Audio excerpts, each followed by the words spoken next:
गीत में गंगा की कल कल धार भर मां शारदे।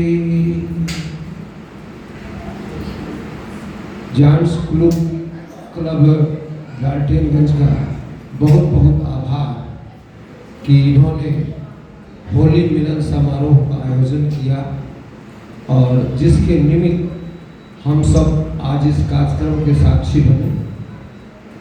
तो आज के इस कार्यक्रम के मंच संचालन कर रहे हमारे आदरणीय युवा कवि राकेश कुमार जी पहले ही हमें बड़े गंभीरता में बांध दिए कि मामा लगते हैं तो बाबा लगते हैं। कुछ बोलने की इच्छा भी हो गई तो मामा कर करके दबा दिया गया। मामा मतलब डबल एम वाले एकदम दब कर रहिए, चुपचाप बांधने का प्रयास किया। मेरे विषय में बहुत फेंक दिए, ऐसे हैं वैसे दिखते हैं वैसे कभी हैं। एक नवाब था जो बहुत फेंकता था, बहुत अपने आप को कहता था मैं शेर का शिकार करता हूँ, केवल शेर का ही शिकार करता ही था। उसके दरबार में एक व्यक्ति आया, कहा कि महाराज मुझे आप नौकरी पर रख लीजिए, मैं रफू का काम करता हूँ। नवाब बोला कि रफू का काम करते हो तो किसी टेलर के पास चले जाओ। कहा नहीं हुजूर, मैं बातों का रफू करता हूँ, अगर बात करने में कहीं आप चुप जाइएगा तो मैं उसे रफू कर दूंगा। नवाब सोचा कि मैं तो डिंग मारता ही हूँ, इसे रख लेता हूँ। कहा कि ठीक है रहो।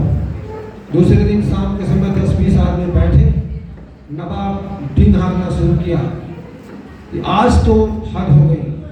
मैं अपना बंदूक लेकर जंगल में शिकार खेलने गया, सामने शेर आया, मैंने निशाना लिया और गोली दाग दी, झिझक्यों, और गोली शेर के पंजे को छेदता हुआ करपट्टी से निकल गया।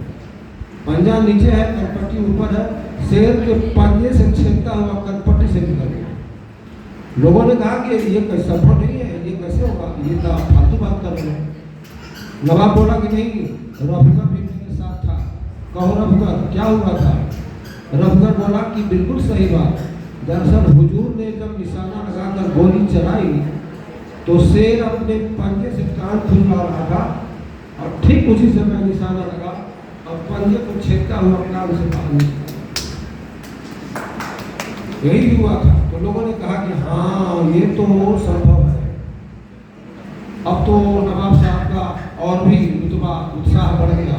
दूसरे दिन फिर 10-20 आदमी जमा हुए, शाम के लोग बैठते ही थे। दूसरे दिन बोले कि आज तो और हद हो गई, आज तो शेर सामने आया, मैंने निशाना लिया, गोली दाग दी, ठिचकाए और गोली शेर को लगी और शेर जलकर कबाब बन गया। कबाब मतलब पूरे का पूरा जल भून जाना। लोगों ने कहा कि यह संभव नहीं है, असंभव, आप बिना मतलब के फालतू बात करते हैं। नवाब बोले कि नहीं, रफूकर भी सामने थे, आप इनसे पूछ लीजिए। रफूकर बोला कि हाँ हुजूर बिल्कुल ठीक फरमा रहे हैं। बात ऐसी हुई कि जब हुजूर ने निशाना लिया और गोली दागी, उसके बगल में ही जंगल में आग लगी हुई थी और शेर तड़पता हुआ जाकर के उस आग में गिर गया और जल भून करके कबाब बन गया। लोगों ने कहा कि हाँ ये तो संभव